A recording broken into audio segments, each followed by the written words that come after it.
house may have exemptions on the property from the previous owner.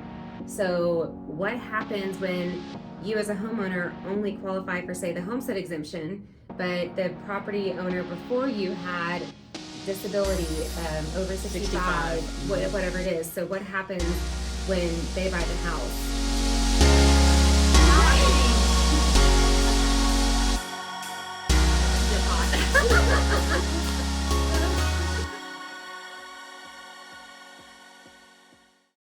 Okay, good morning. Good morning. Is it, well, what if it's not morning I for know, when you're watching this? watch us. All right, we are live here with Lori and Ashlynn, and we've kind of been talking a lot about property taxes.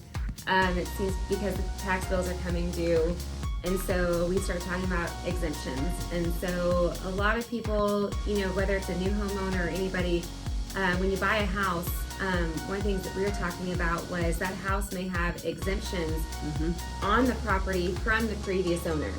So what happens when you as a homeowner only qualify for, say, the homestead exemption, but the property owner before you had disability, over 65, whatever it is. So what happens when they buy the house?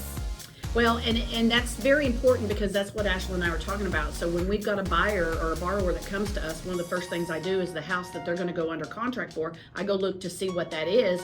And then you have to kind of calculate, depending on what time of the year it is, when the tax bill comes out, and what you think is going to be. And then after you close, you as a borrower then will have your own exemptions that will come on there. And one of the things that we do when we are taking a new loan in is we will engage a title company. The title company is the one that pays the bills, and they do some of the research for us.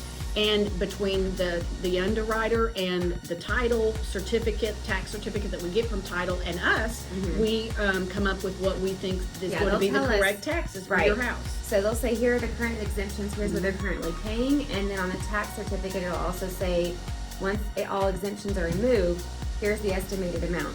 And one thing that, again, if you're working with other lenders, is finding out what they are collecting based off of. You know, it's a lot different if you have a lender that's basing it off of prior exemptions versus what you will be qualifying for or what you'll be able to get. So let's simplify that, because I know it's a lot of information, and if you aren't used to it. So basically, there's how many types of exemptions? Let's go through those. So you can have a homestead exemption on your primary residence. You can have an over 65, which freezes your school taxes for any, if the homeowner's over 65 years old. You've got your disability, so for disabled, and then for your veterans, you have your veteran disability exemption.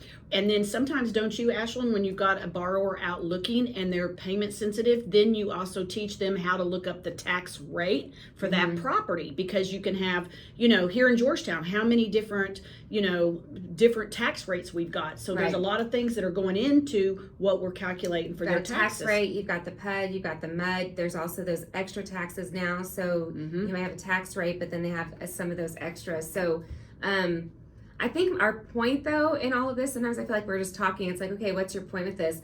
Property taxes and exemptions as a whole can be very complicated. And I think it goes back to why we do this is to educate our clients, our homeowners on, one, how we're collecting the taxes at closing, to make sure that they know we're not basing it off of this, we're basing it off of this, potentially what it could be too once they file their exemption. But just know there are so many different avenues with property taxes and exemptions that we want y'all to be aware of. And whether you're using us as your lender or have another lender, just make sure that it's almost helping you guys know what questions to ask them. How are you estimating my property taxes?